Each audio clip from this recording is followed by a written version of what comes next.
Hey, church, this is Vince Miller. Thank you so much for joining me for some more time right here in God's Word together. I pray it's a blessing to you today.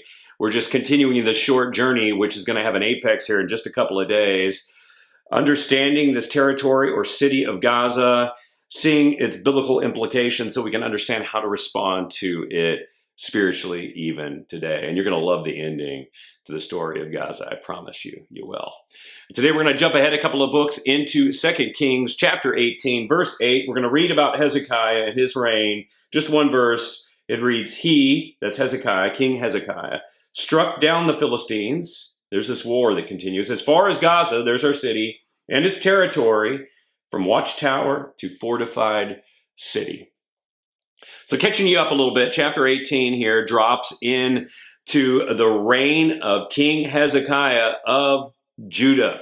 He was sandwiched actually between two very wicked kings, his father, King Ahaz, and his son, King Manasseh. Actually, his son turned out to be the wickedest king to ever reign in Judah. Yet Hezekiah was different from his father and his son. He led significant religious reforms. He removed idols that had existed for decades and encouraged the worship of the one true God of Israel, Yahweh. Now, the specific mention of Gaza in verse 8 is just a brief part of this larger narrative that we've been chasing. The capture of Gaza in this instance signals Hezekiah's military skill, expertise, and the extent of his influence at this time.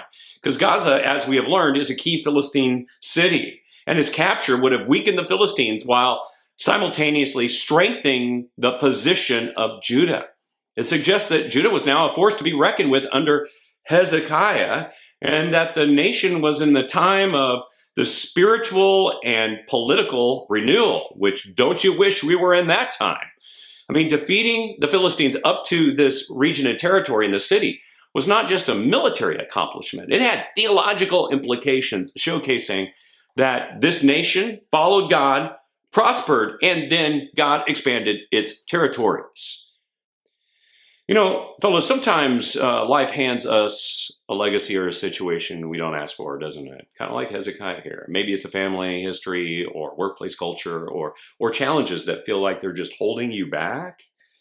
Well, Hezekiah found himself in this situation, but it was far more challenging than your situation.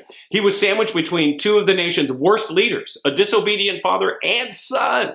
I mean, he could have easily continued the trend, but he chose a different path, the path of resistance to evil and reverence to God. Resistance to evil and reverence to God.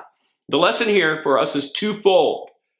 First, with God, you can break any pattern of generational sin by purging your life of idols, corruption, and every form of wickedness and sin. The legacy that you've inherited does not have to dictate the legacy you leave. Let me say that again. The legacy that you've inherited does not have to dictate the legacy you leave. That's what we see here in Hezekiah. Number two, second, once you purge your life of evil, you've got to counter this with ongoing reverence for God. It can't only be a purging. It's got to be a praising. It's a resisting with a revering. It's an action with a counteraction. And guess what? These are the kinds of believers and reformers we need today. Those who will do both. Resist evil and revere God. Resist evil and revere God. Pray this for yourself today. Pray it for yourself. And then pray that God would do the same in Israel, Gaza, and even beyond in our own country. Ask him to raise up leaders who are willing to stand against evil and stand for God. And then get out of God's way and watch him do great things. Guys, I hope this has blessed you today. If it has, then just share it with someone else. And I'll see you right back here again tomorrow.